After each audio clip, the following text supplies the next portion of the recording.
All right, we're going to go ahead and kick off tonight's program. We got a lot of amazing speakers to feature. So we're going to transition into our presenters. Don't worry, there'll be plenty of time to continue the conversations you're having at your tables. That's one of the best parts of the events that we put on here, is that your ability to process what you're hearing with your neighbor, who you came with, meet someone who you don't know, and hopefully be able to engage in some really cool discussion. But hello, everybody. My name is Rob Shields. I'm the executive director here at ReCity. My job tonight is to talk for as little as possible to leave as much room for everybody else. So I'm going to be really, really brief. But I just want to explain the nature of the space that you're in tonight. How many of you, it's your first time at ReCity? Oh, cool. So about half of you. So the other half may have heard this before. So I was trying to think of a way to make this feel fresh to you. How do we explain ReCity in like 60 seconds to 2 minutes? It's a lot going on here in this space. There's a lot of amazing partners we get the privilege to come alongside. But probably the best way I can concisely explain ReCity to you is by telling you about my kids. So I've got 4 kids, 5 and under.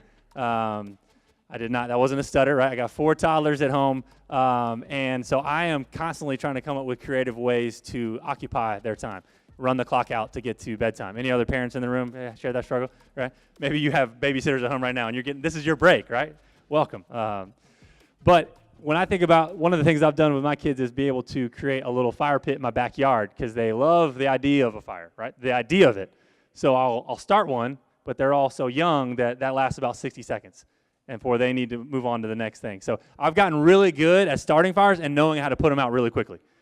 All right, because I can't leave a fire burning in my backyard while watching kids. So I think that how that applies to ReCity is I've learned a lesson about putting out fires. The easiest way to put out fire is you just take the logs and you spread them out, right? You spread them out from each other, and whatever flame was burning will go out much quicker, right, than if you're trying to keep those logs together. And I think there's a metaphor there for every community, and I think it applies to Durham as well, where there are so many sparks in Durham of people who want to do good. You may have heard this statistic before, but there are 4,700 nonprofit organizations in the city of Durham. That's one nonprofit for every 43 residents. Now, to give you the context of how that fits in nationally, the national average for nonprofits for a community is one nonprofit for every 250 people. So we have 5 times the average, right, when you scale for population. Which means, the first part of that, there's a lot of people that want Durham to be everything it can be. But I think that a lot of those sparks, right, are separate from each other. We got a lot of logs burning, right, in independent silos, which can really be problematic. In order to really leverage all the assets of a community so that we can work together to pursue common goals. And so really that probably is the best illustration of what I can share of what's happening in this space. ReCity itself is not aimed to be the silver bullet solution for every social issue in Durham. We do believe, though, that assets are very equally distributed. How opportunity is not, but ability and skill are. And what we want to do is we want to give organizations the opportunity to come together, right, and serve the community in more holistic ways. And so that's what this space exists to do. We've got 40 organizations here that call this place home. It's over 100 community leaders, nonprofits, businesses, faith communities, all cooking up their signature dish to serve the community and allowing us to do that with each other. And so you see that happening tonight is a great example of arts organizations within the same sector that are coming alongside each other as neighbors in this space, finding out how they complement. You're going to hear very different perspectives from organizations who do complementary work, but fundamentally not the same work in the community, each playing a critical piece in serving Durham. But also that works with other sectors as well, beyond nonprofits. We cannot solve issues like systemic poverty just with the nonprofit community. We need the business community. We need the faith community. We need you. We need you doing your part and leaning in. And we know that that is a highly relational process. And so that's why we put these events on, is to be able to spotlight the good work that our partners are doing and amplify their voice so that you can walk away and figure out how you can connect with us. So without further ado, I'm going to bring up Zanzelli. Due to some of the sensitive nature of some of the talks tonight, we have professional counselors available in the back. if there's anything that comes up for you because of what is being spoken tonight, you can just make your way to the back. You slip in one of these private conference room spaces off to the corner, right, where you can close the door and just be able to talk to someone to be able to process what you're experiencing. We're not going to make light of that. We want to make sure that we have a safe space for you. And so we have created those intentionally. If there's something here that it brings up some emotions that you just want to be able to talk to someone right now, or you just need to step out, we want to acknowledge that that is completely okay to do. Do not hesitate to find one of us, and we'll get you connected to one of the counselors that are here tonight. So I'm going to pass the mic over back to Zinzelli, and she's going to introduce our first speaker. So. Hello again. Hi.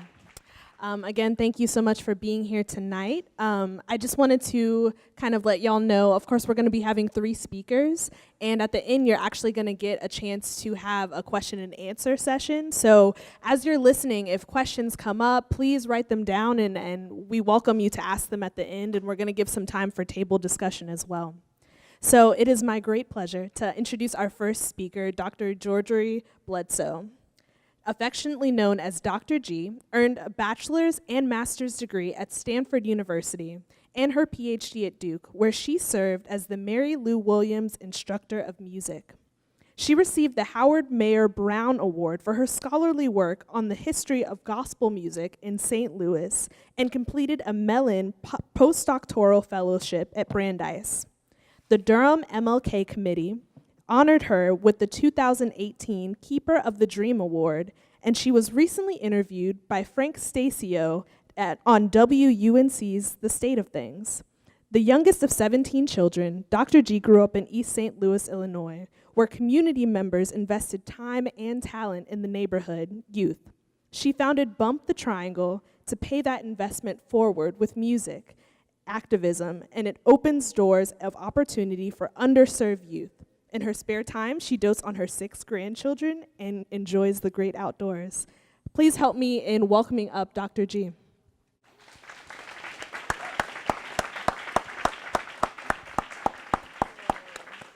Thank you, Zinzelli. First, I want to say that I think you'll all agree with me that our thoughts and prayers go out to those affected by the explosion today. At risk, marginalized, disadvantaged. What do these terms really mean? In looking at social inequality, we know that not all knowledge is valued equally, that the knowledge in some communities is deemed more valuable than the knowledge in other communities. Specifically, this means that those from upper and middle class backgrounds, those with whiteness and wealth, have a kind of capital that's considered the most valuable in our society. And if you're born into a family like that, you can already use that capital for a good education and good jobs. If you're not born into that kind of family whose knowledge is deemed valuable, then you could still access that knowledge through schooling. And many families value education precisely for the potential of gaining social capital and economic mobility through the attainment of that capital. Now, the problem with this, though, is that this reality gets kind of misinterpreted. Some use it as a way to explain the achievement gap and the gap in life outcomes. They assume that since society doesn't value people of color and the culture of people of color, then those cultures must be lacking or disadvantaged. This is a kind of deficit assumption that unfortunately operates at the core of our education system. Scholars are, and it's also the source of a lot of microaggressions in the educational environment. Now, scholars and educators are increasingly recognizing that these deficit assumptions are false and they're harmful. The American Psychology Association says that if you ignore and suppress kids' cultural heritage, you're disempowering them educationally. So kids come to the education with all this capital, all this cultural capital from their background. And as soon as they walk in the door, it begins to be dismantled. So the question becomes, are we really taking the time to understand what that capital is that they're bringing? What is this community cultural capital? So if you've heard of the concept community cultural wealth, that's what I'm going to be talking about. There are 6 forms of capital that comprise community cultural wealth. They are navigational, familial, linguistic, aspirational, resistant, and social capital. I want to focus on the cultural wealth of Black communities, specifically by way of our music traditions, because music encompasses all of these forms of cultural wealth. So I want to share a little bit of my story, and then I want to look at the example of linguistic capital. So as you heard in my bio, I'm the youngest of 17 children. I grew up in this little place called East St. Louis, very poor, and then we moved from East St. Louis to South Central Los Angeles. So I had none of the capital that our society considers valuable. However, I was grounded in the community cultural wealth. My piano teacher had been the organist for the National Baptist Convention for 35 years, and she accompanied people like Thomas Dorsey and Mahalia Jackson. And so I got to learn gospel style under her. I got to participate in these communal groups of young people learning music. She sent us out across the region. I'm in junior high school, and she's sending me out across the region to accompany choirs and teach and perform. You know, I'm sitting at the piano learning my piano lessons, and she's tapping my back, scatting to help me get the rhythm. And so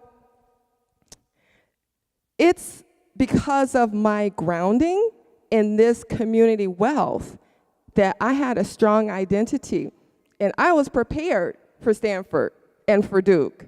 I didn't have the kinds of piano lessons that people say you need to prepare for places like this, right? But I was well prepared. Now let's talk a little bit about linguistic capital. That includes the intellectual and social skills attained through communication experiences in one or more languages and/or styles. This provides a repertoire of skills like memorization, attention to detail, dramatic pauses, comedic timing, rhythm, volume, and it refers to the ability to communicate via visual art, music, and poetry. So I want to give you an example of how bump helps to impart the community capital around linguistic capital. Okay. Somebody's going to need to hold this mic. Thank you. Sure. All right. So this is a talking drum. And if you squeeze the waist of the drum while you play, you can hear that the pitch gets higher. And if you stop squeezing, the pitch gets lower. So in African tribal culture, this instrument was used to actually mimic speech, and it was used to communicate across distances. Now, that should be fine.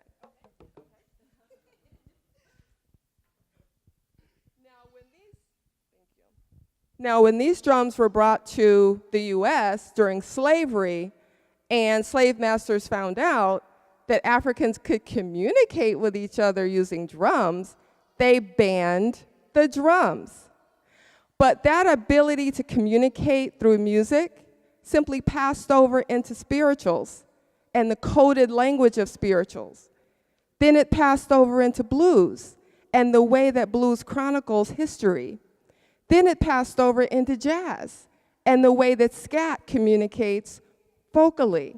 Then it passed over into gospel and the hidden transcripts that music has meaning for people who understand. Then it passed over into hip hop, and we don't know what it's going to pass into next, but it's so important to understand that whole history and the meanings behind it. So when we teach these music traditions in authentic musical community and in contextualized ways, kids are having an opportunity to gain transferable skills as well as all this linguistic capital. According to a study of BUMP by UNC, our framework of affirmation, our culturally relevant pedagogy, actively and continually empowers participants and counteracts the microaggressions they encounter daily. This is vital cultural practice, which helps to scaffold long-term success for youth. So for the sake of the wholeness, the development, and the success of our children, it is critical that we recognize and affirm the cultural capital that resides in Black communities. We need to build on it and stop dismantling it. And Bump the Triangle is committed to that cause. Thank you.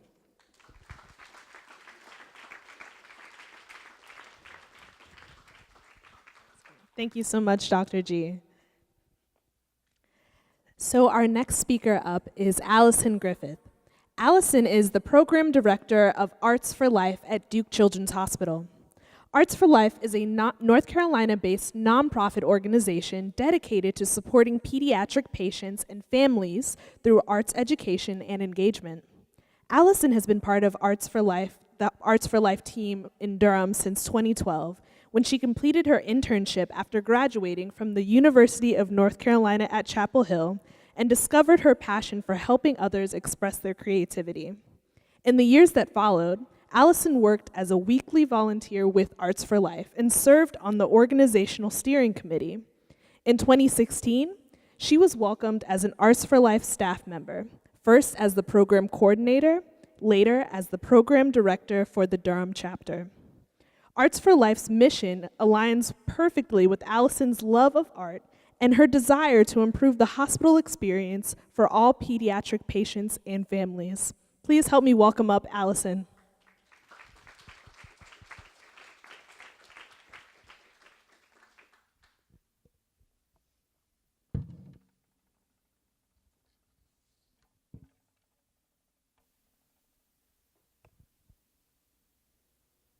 Imagine that someone you love became sick or was just diagnosed with the unthinkable. And if you've been there before, then you already know that feeling. That feeling that you would do anything to make things just a little bit better for them. That feeling is what started Arts for Life. In 2001, 11-year-old Katie was diagnosed with osteosarcoma, a form of bone cancer. Katie's older sister, Anna, who would soon become Arts for Life's founding director, saw pretty quickly that there weren't a whole lot of opportunities in the hospital to keep kids engaged. So Anna decided to bring a camera to the hospital so she could teach her sister photography. Pretty soon, Anna was also teaching the neighbors on the floor, and then pretty soon, all of the patients on the floor got involved. The patients and families responded so positively to the art lessons, and the hospital staff saw the impact on medical treatment and the improvement of quality of life. With an overwhelming amount of requests for more art lessons and donations and startup grants, Arts for Life began. Fast forward to today, and Arts for Life is now supporting patients and families in 4 different children's hospitals across North Carolina, using arts education and engagement to help transform the hospital experience. We've grown from 1 patient, 1 art teacher, 1 camera, to thousands of patients and art lessons, hundreds of teaching volunteers, and an endless supply of art materials. This year, we will have been providing programming at Duke Children's Hospital for 16 years. Last year, in 2018 alone, we supported over 4,000 patients and family members and taught over 6,000 art, music, and creative writing lessons. So what does that look like in the hospital? We currently have art tables set up in the second, third, and fourth floor waiting rooms where patients and families anxiously await for labs to be drawn or to meet with their doctor. The Valvano Day Hospital, an outpatient infusion center where kids are hooked up to IVs and wait for their medications to run, sometimes taking all day long. The inpatient units where patients are staying overnight, and sometimes many nights depending on their diagnosis. The pediatric bone marrow transplant unit, which becomes a home for patients for the next 3 to 4 months while they receive bone marrow from a donor and develop a brand new immune system. So how can you get involved with Arts for Life? Volunteer. We have volunteers who come to the hospital for 3 to 4 hours each week to help us teach art. Currently, we have a team of about 25 volunteers, and last year, our volunteers taught over 2,600 hours at the art tables. That's 7 hours of art a day. There are also opportunities to prep art materials used in our weekly projects or help us put together art kits so our kids can continue to do art even when a teacher isn't there. Help us by volunteering at a special event like an art show. Since we aren't able to invite people into the hospital to experience Arts for Life, we have these as special events so we can give others a glimpse into what we're doing. What else can you do? Donate. Because we are a nonprofit, we rely on donations from individuals and other organizations and businesses. These donations allow for us to provide services free of charge to the patients and families. One of our volunteers experienced firsthand the importance of having art available when families need it most. She saw a young girl and her mom checking in for an appointment, and the young girl looked over at the art table and whispered to her mom. They both came over to the art table, and the volunteer introduced herself and Arts for Life and showed them the art projects for the day. And the volunteer, or the mom, looked at the volunteer and asked, "How much does it cost?" And the volunteer said, "Nothing, it's free. Art is for everyone. This is what we do." And you could just see the sigh of relief on the mom's face as she told the volunteer, "Thank you. I was just telling my daughter that we didn't have any money for art projects." And she looked at her daughter and exclaimed, "You hear that? You get to do art today because it's free." And that's the reality. There are so many financial constraints and medical bills can be debilitating, but Arts for Life gets to be that sigh of relief. I will never forget one of my first teaching experiences with Arts for Life. I started working with a patient, and 5 minutes turned into 30 minutes, and then 2 hours, then 4 hours. And the whole time, this patient is telling me, "I'm having the best day ever. I love art. This is awesome." And here I am thinking to myself, you're here in the hospital receiving medication for something you have no control over, and you're telling me that you're having the best day ever because you get to do art with me? And that's what Arts for Life does. Kids get to feel like kids again. Instead of feeling like a patient or a diagnosis, we're able to bring a little bit of joy, creativity, and imagination to a place that can be really scary. And until there is a world free from illness and disability, Arts for Life helps kids imagine one. Thank you.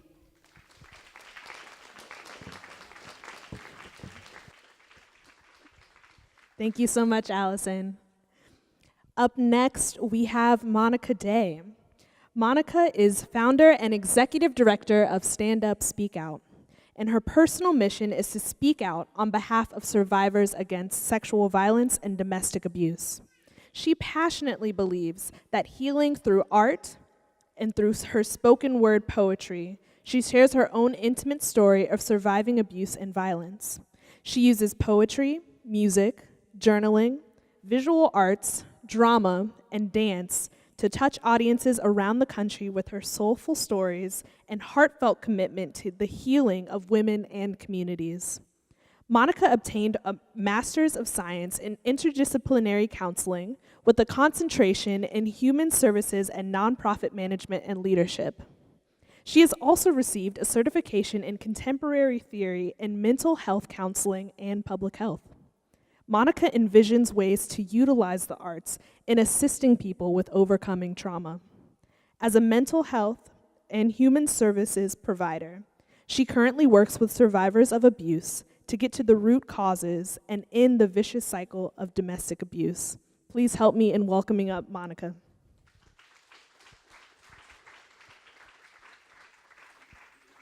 Thank you. So I had to run and get some water because the pollen is taking over my life.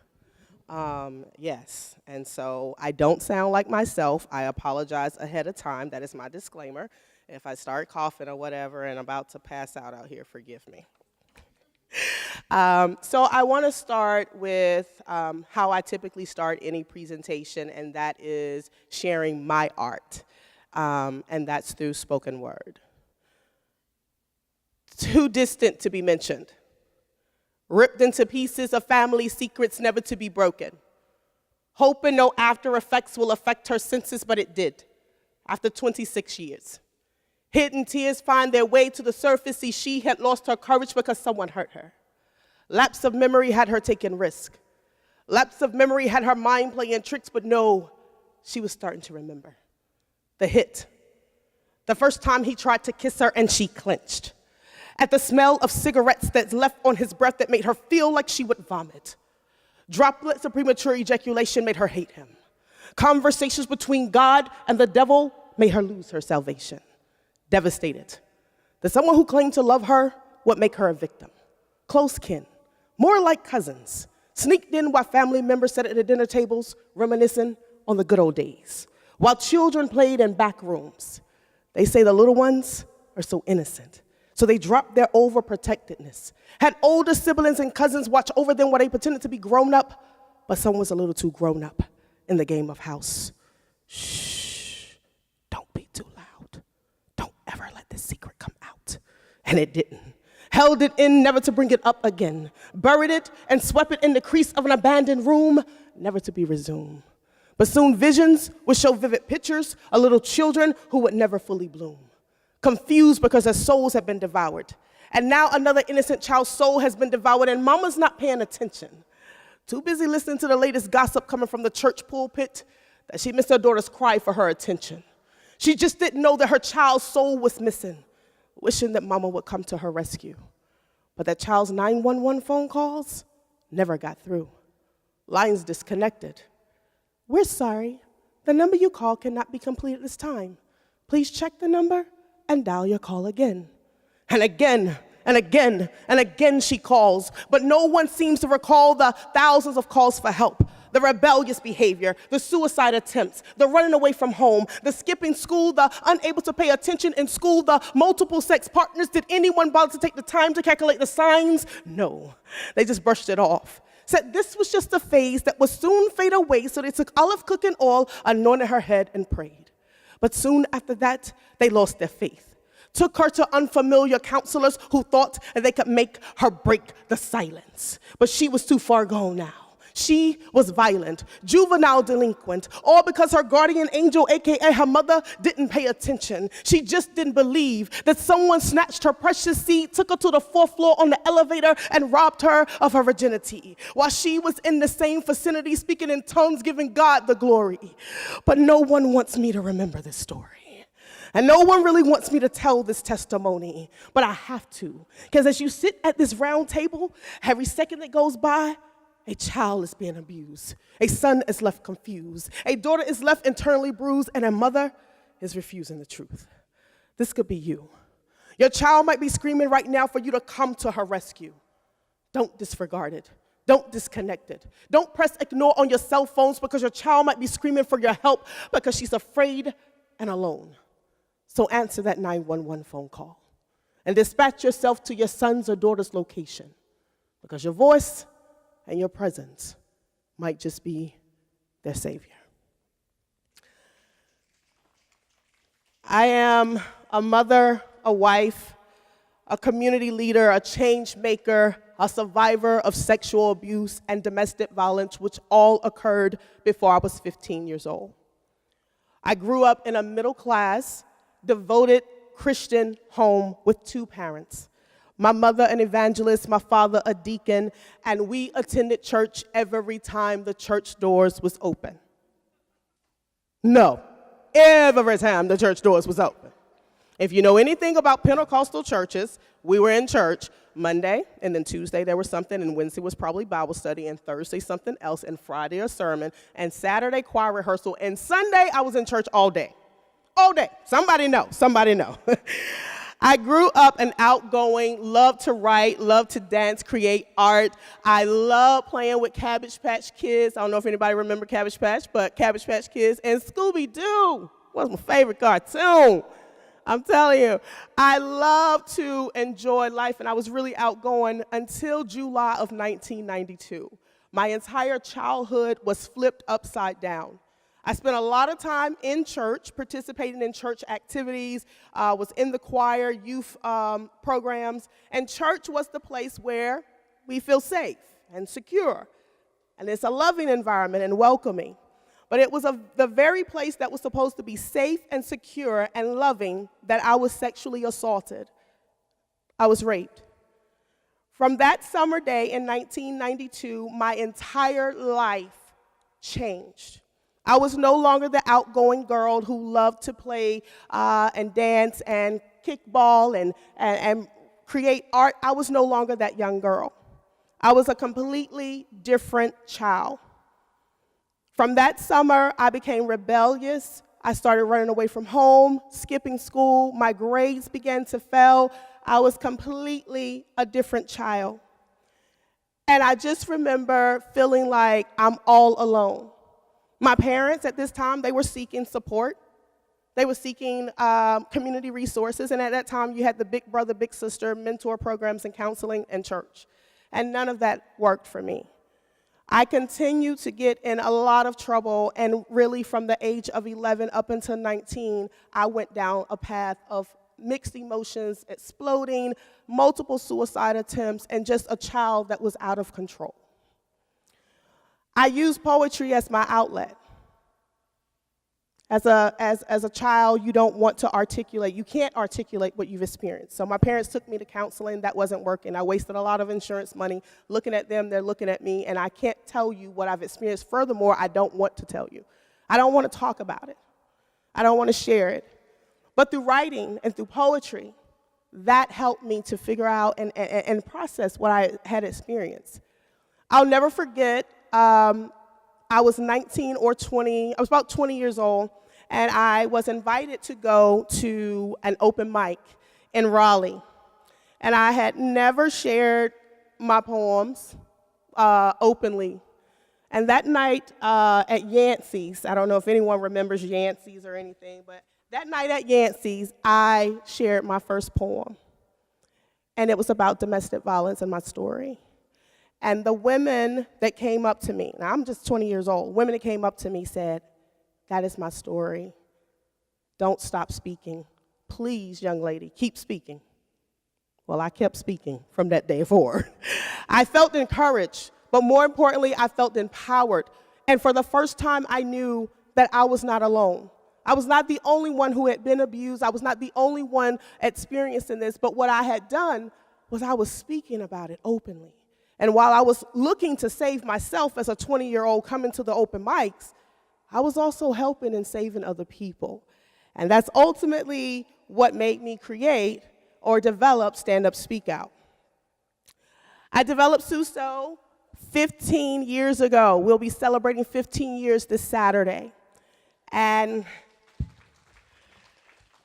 I'm so excited about that journey. When I started it, I really just wanted to help.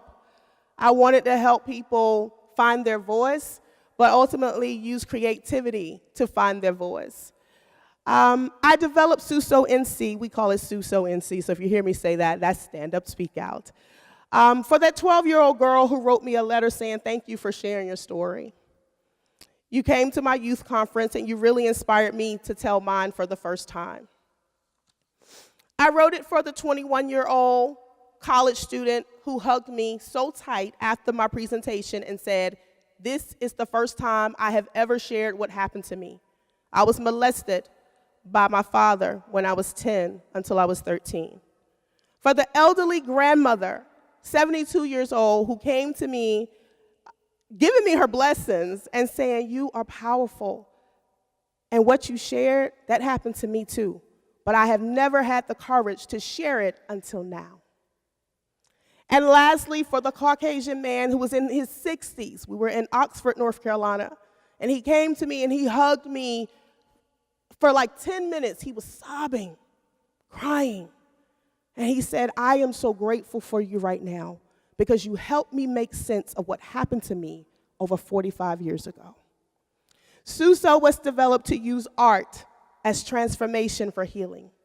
I believe art can be poetry, music, dance, visual art, photography, painting, and as I said, poetry is my art.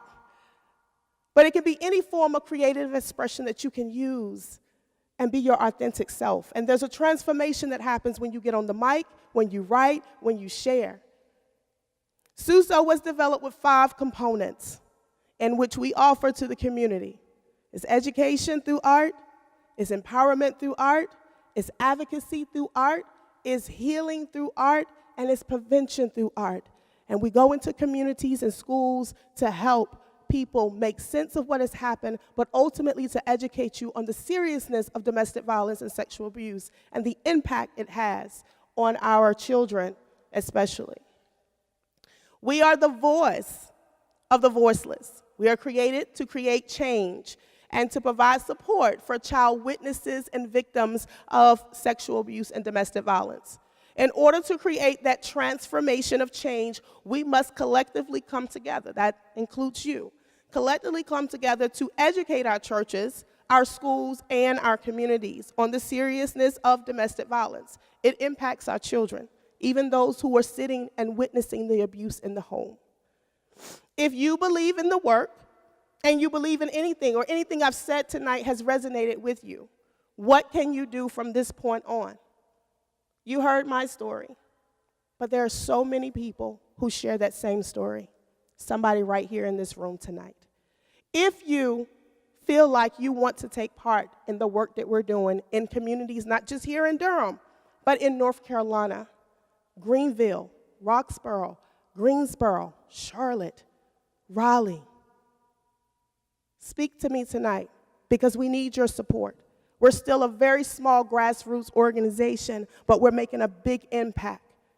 We are a part of the hashtag #MeToo, hashtag I Speak Out, hashtag Church Too. And we are encouraging people and empowering people to use their voice and their art to educate and to speak out against violence. If you believe this work, repeat after me. I will speak out.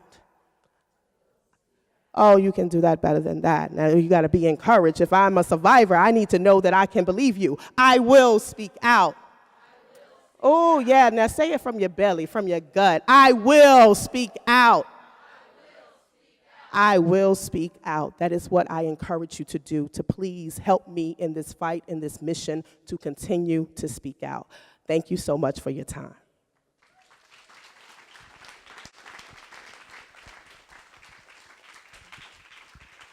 Monica, thank you so much. So up next, I don't know if any of y'all in here are education people, but we're about to take it back to the brief time that I taught. We're going to do an exercise that is going to allow you to get to know your table mates a little bit better and spark some discussion. It's called a Think, Pair, Share. So I have some questions for you all. And first, the think part, you're going to reflect on your own. We're going to take the second piece, pair a little bit liberally, so pair with everyone at your table and kind of share what you thought about these discussion questions. And then the last piece, share. We're going to have each table share out, and we're going to pass the mic around. And all of our speakers from tonight, including myself, we're going to be up here. And any questions that arise, any reflections that y'all had, everyone is going to, each table is going to get a chance to summarize what they discussed and then ask a question of the speakers. And beyond each table asking that question, we'll also have time for additional questions as well. So are we good? Did that make sense to everyone? Okay, great. So this is kind of a two-parter discussion. So first, during all of these wonderful speeches, number one is what stood out to you? And then the second part I'd like you to think about and then discuss with your table is, we've learned through each of these speakers that art can educate, empower, and restore. In what ways, if any, can art create space for equity? I'd like you to dream about how that can potentially impact our community. So we're gonna give y'all about 5 to 10 minutes. I hope some good discussion comes out of this. Thanks. Hi, everyone. If we could bring it back to the front. Sorry to interrupt the conversations. I popped in on a few, and I hope that y'all had some interesting things that you were talking about. So Enoch is our AV person. He is in the black shirt. He's going to be kind of coming around. Please, I'm not trying to put y'all on the spot tonight, so if you're really like, oh, well, you know, we didn't get to that second discussion question, that's totally fine. But I am very curious to know, very briefly from each table, some of the highlights of things that came up for you as you were processing what you heard tonight, and if any questions arose from that discussion. So, Enoch, why don't we start at this table right over here? If we can have a representative speak for the table. And please let us know your name. Oh, hi, I'm Tish Futrell. Hi. Hi. So what's your question? Yes, so, right. So, just very briefly, what were some of the things that came up from folks at the table? What did y'all take away from what you talked about? And if there were any questions that the group had for the speakers, they would be happy to answer. Okay, great. I think just in general, everyone at the table said that after the presentations, we felt inspired to go out and do more work in the community as it relates to the arts. We also talked about, although these are all 3 different types of organizations, that the art is the powerful common theme throughout them all. And one person mentioned that through the arts, and I think the poetry really brought this up, was that you can highlight the beauty in life through not just the arts, but through poetry, through music, and it just takes you to a different place. So. Yeah, that's beautiful. Thank you so much for sharing. Were there any questions that anyone at this table had for our speakers up here? All right. So if we keep it moving to this table back here, thank you so much for sharing. Okay, so what stood out to us is that all of these organizations started because of personal experiences, and it was rooted in what the founders felt and how they grew up, and personal relationships that they had. Also, we noticed that the impact on youth that art has is incredibly important to assist them in expressing themselves and to facilitate conversations of personal identity, personal experiences, and also kind of, in a way, nipping something in the bud that may get worse later on. Mm-hmm. What else? Okay. Did y'all have any questions for our speakers? Oh. Yeah, that's cool. Oh, behind you, Enoch, Tamika. I have a question. I represent their table. Yeah. Go on and do it. This question is for Miss Monica Day. Did you ever have the courage to tell your parents what actually happened, and can you describe how that situation took place if you are comfortable with sharing? So my parents knew from the beginning what happened because when I got to my parents after the incident happened, they knew just based off of me being disoriented what I looked like that something had happened. So I went to the hospital. They knew all about that, rape kit done, all of that. And then they took me to counseling, as I mentioned earlier. However, my parents are from the generation that you sweep things under the rug, kind of like you heard me say. And so my mom and dad were kind of, let's pray about it. We're going to get through this. Jesus will make a way. However, they watched the trauma and the aftermath. And so later on in my life as an adult, when they came to some of the events and heard me share, I felt like that was the first time they really heard me. Because for a while, they were kind of like with me, wanting to just forget it happened. I don't want to talk about it anymore. Let's just move forward. So they were finally able to hear me through spoken word as well. And then later on that, opened up conversation for us to talk about my experience, how it impacted my life, and ultimately my healing journey.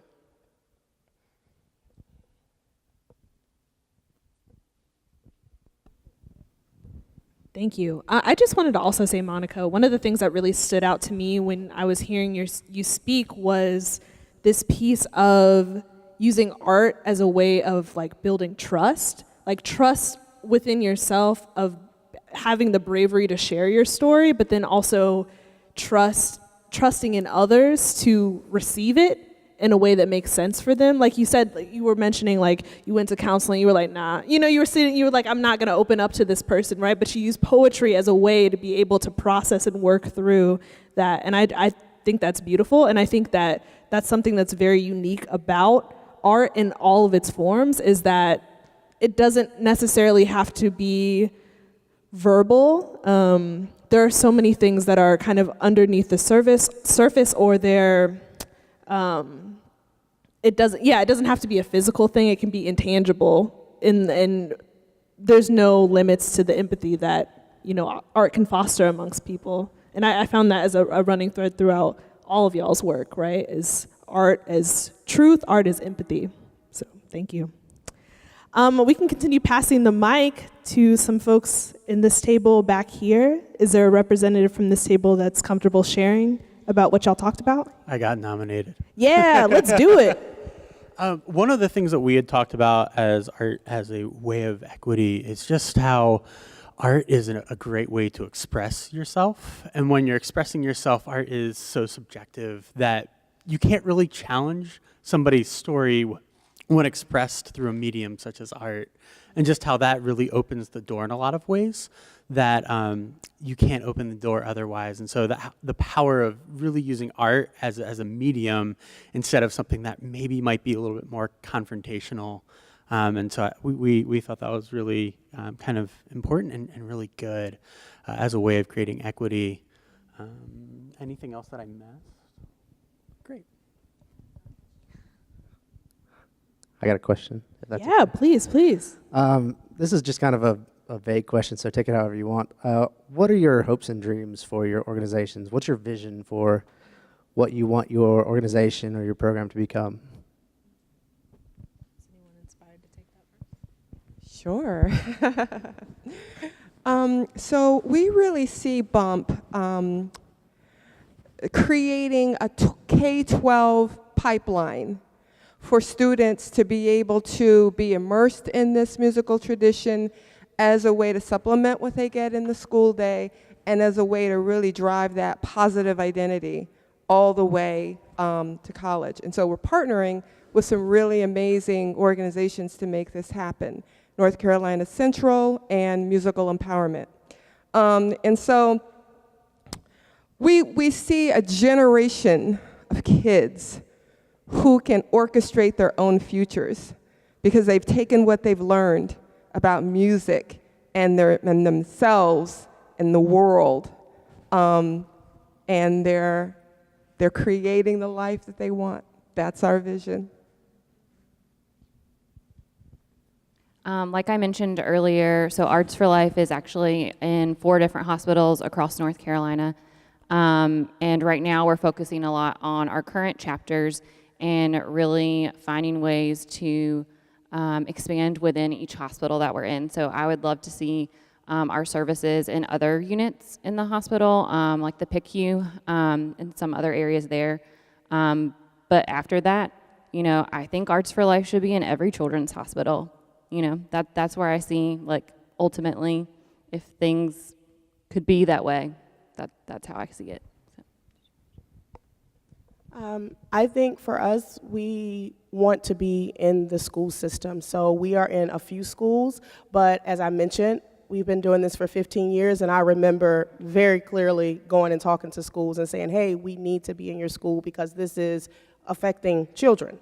But they didn't want to talk about this issue.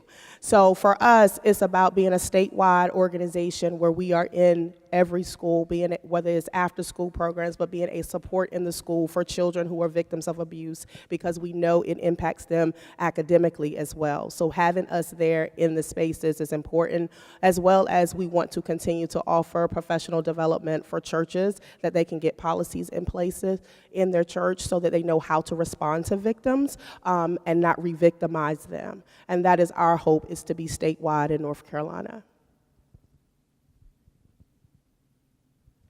So I'm just going to tack on a little bit more to what I said earlier about our vision.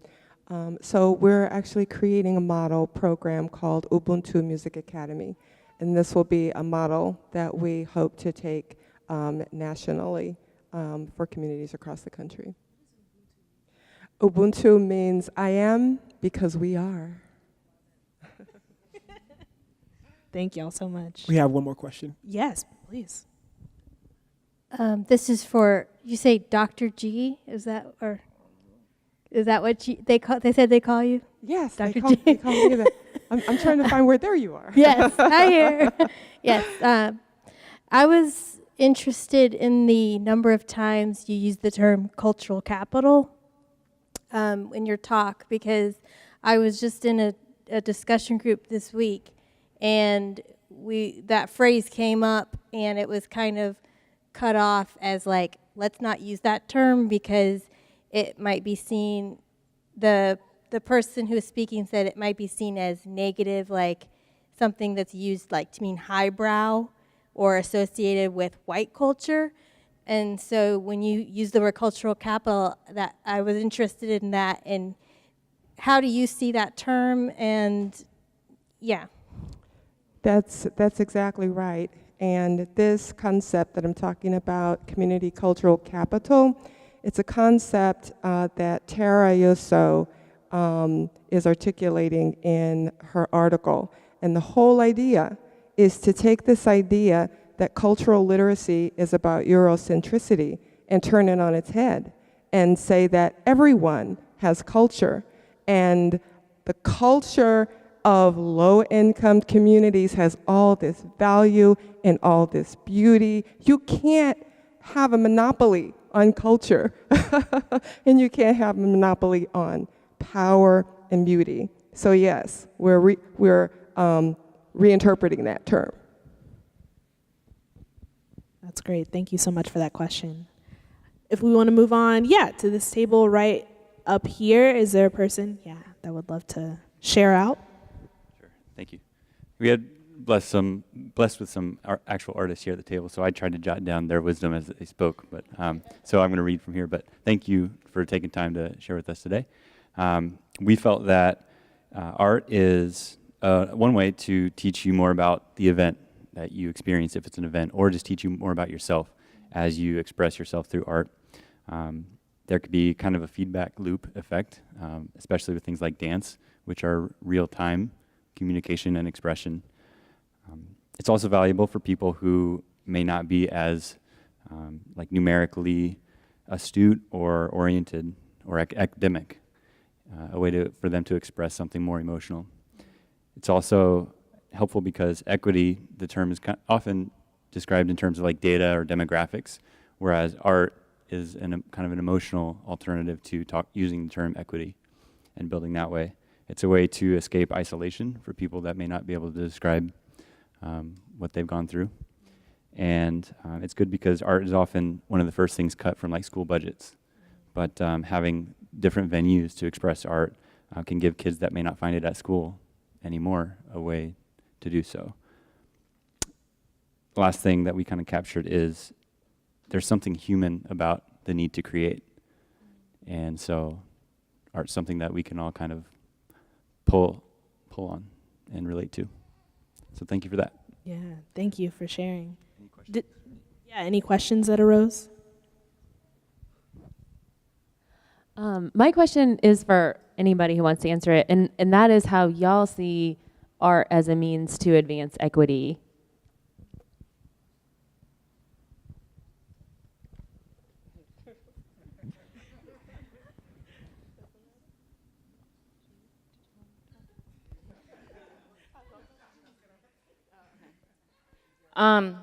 So I'm gonna relate it to being in the hospital setting. So one of the mottos that Arts for Life has is art is for everyone. And while we are primarily in a pediatric hospital providing services to patients, we recognize that we are also there for the siblings. We're also there for the caregivers. Anyone who's involved in that hospital experience, a lot of the times the siblings get left behind because all of the attention is on the patient. And sometimes it's the parent that actually needs that escape. So one of the things that we preach and we teach all of our volunteers is anyone and everyone is welcome at the art table. And we want to be able to adapt to everyone's needs, whether that's mentally, physically. Anyone can create, and we want to provide that opportunity for everyone in the hospital setting. So.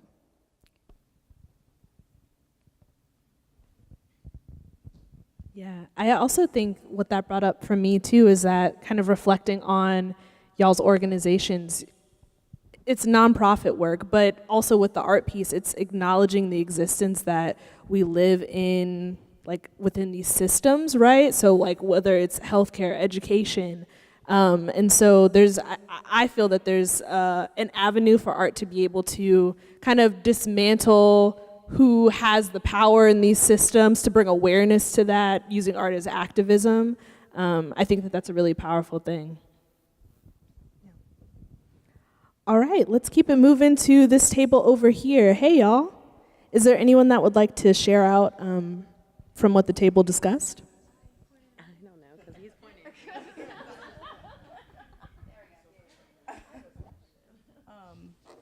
I think what really struck me was number 2, using it as equity. When I was reflecting, I was really thinking about way back when photography wasn't used in a way to show trauma, and where I'm getting with that is the first picture of Emmett Till and how that rocked the nation, and giving that of us saying, you know, we're getting beaten, we're getting abused, and putting it in a way of like, you can digest this now. You see what I'm going through now, and there's no reason why you shouldn't be wanting to help me now. And that kind of was a domino effect of, I want to make sure I'm helping other people that are going through the same situations, not as extreme or maybe this extreme, but in other ways of showing this is what I'm going through, and what are the ways that you can support me in getting to where I need to be. So I think that's what I got from it.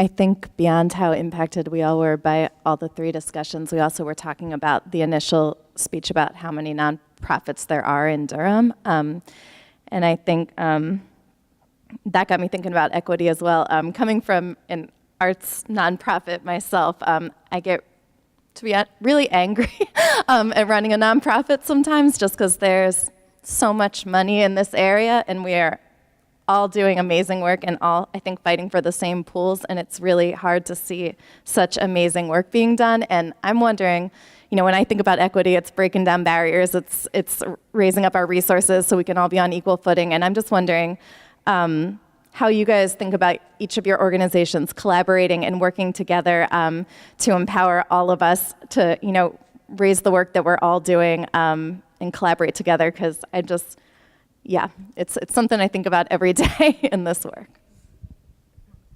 Are you a member of ReCity? So that's where I was gonna go.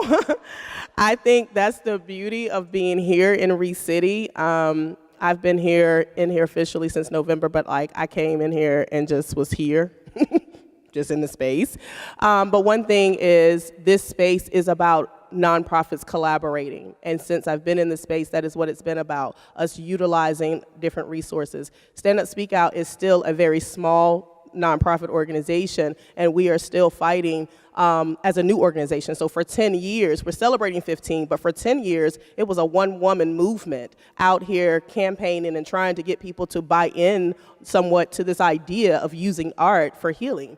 And what now, for the last 5 years, we've been a 501c3, so we're still considered a new nonprofit. And that fight to try to get resources is really challenging when you're going for funders. So it's important for organizations to collaborate together, and that's what ReCity has done for us, is that allowing us to see who's in the space, who else. I didn't know Arts for Life or Bump the Triangle, but since being in this space, I have been able to collaborate with different organizations and figure out how can we work together. Is there an opportunity for Stand Up Speak Out to work with Arts for Life? Is there an opportunity for us to work with Bump the Triangle or any of the other nonprofits that may have more capital than we do and be able to utilize us and utilize those resources and allowing those resources to go further than just with one nonprofit. So that is the important work. So I just want to shout out ReCity because that is what this space is all about, and it's been a blessing to us.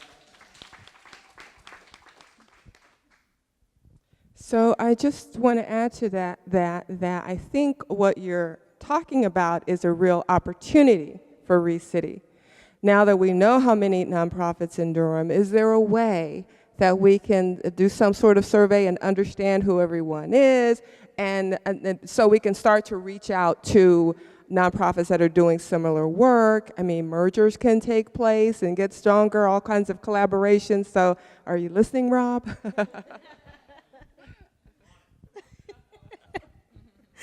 Thank y'all so much. I don't believe we've heard from y'all here. Do y'all want to share any reflections that you had from tonight? Hi, my name's Celeste. I think everyone was very impressed with all of your work, and I think you all will have some new volunteers, so that's good. One thing that I was reflecting on, I work for a nonprofit that helps governments to use data and evidence to make better choices about where to spend their money, and a lot of government programs specifically serve populations, and there are categories and they talk very much in a deficit framework. And so I was wondering if you, especially Dr. G, would reflect on how to bring the asset and the wealth framework to that kind of work, so that we're not saying, oh, we need to serve at risk, or all these things. We look at a population and say, we need to fix you, instead of fixing the structural oppression that's built in, or instead of recognizing the strength and the wealth that's there and using that to help people. And then for Stand Up, Speak Out, I was wondering, what are the other stories that are missing, and how can we use that as a lens to get more equity in our communities, because it's such a way to connect, and like I immediately, when you have this experience, people want to tell you their story, and I'm just wondering, if there are other ways you think this type of art and healing could help bring equity and help people kind of to understand each other. Thanks. So I think you're absolutely right that data is everything, and I think that's where the needle begins to move, when people are seeing, oh, what is the real impact of equity and cultural responsiveness? And so I think the way to do that is through institutions like the public school system. For instance, the Durham Public Schools has an equity initiative. Dr. Bullock, thank you. And so he's got some staff to do this research. He's got teachers from schools representing their schools and coming back to the schools. We have a representative to that initiative here in the room, Ann Bauer. And so, we really, as parents, I think, and community members, I think we have a voice. I think we need to start to go to our school systems and say, this needs to be institutionalized, right? Because as individuals, we can't do it. We have to build the institutions.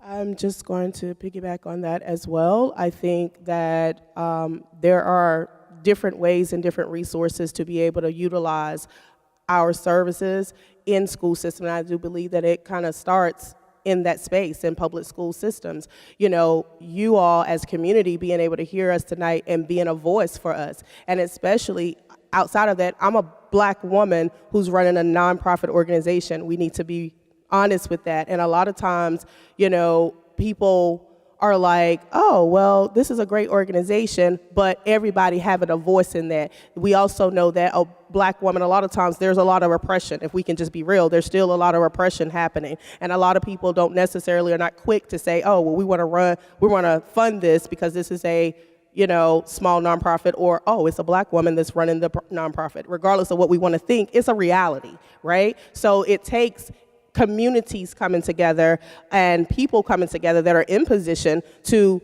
recommend and refer and have conversations. You've heard about Stand Up, Speak Out. What can you do? What space are you in right now that you can say, I know Stand Up, Speak Out, they're doing amazing work. How can I use my power to be able to help them to be able to get into the spaces that they need to be in? And that's ultimately where it begins.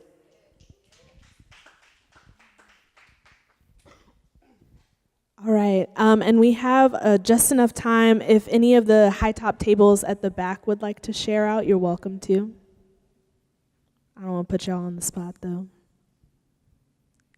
All right, yeah, and we'll open it up to any general questions now, too. Yes, right here. I'd like to know if Arts for Life is in mental health hospitals or just physical health. So right now, I know we have services at our Winston-Salem chapter at Brenner Children's Hospital, and there is a unit that they are participating on, but the volunteers that go on that unit have to have very specialized training to be interacting with those patients and families. But right now, at the other hospitals that we're at, we do not currently have services there, but great question. Yeah. Any more questions? Yes, please. This is for Dr. G. I was wondering, do you have any performances coming up? Yes. So the three outcomes of our program are musical proficiency, cultural literacy, and resilience, which is a catch-all term for social-emotional learning and 21st century skills. So we have programs in public schools, public housing sites. Right now we have a choir with about 50 kids, and they're going to be performing on June 2nd at our third annual Black Music Month celebration and fundraiser at B. Duke Auditorium from 4 to 6 p.m. And the tickets will be available, we're shooting for April 15th, but give us a little leeway. By the end of the month, we should have the tickets available up. And you can go to our website, bumpthetriangle.org. Shout out to my board of directors over here. We have time for one more question from the audience. Does anyone have anything else they would like to ask our speakers? All right, well, thank y'all so much. Yeah, let's give it up.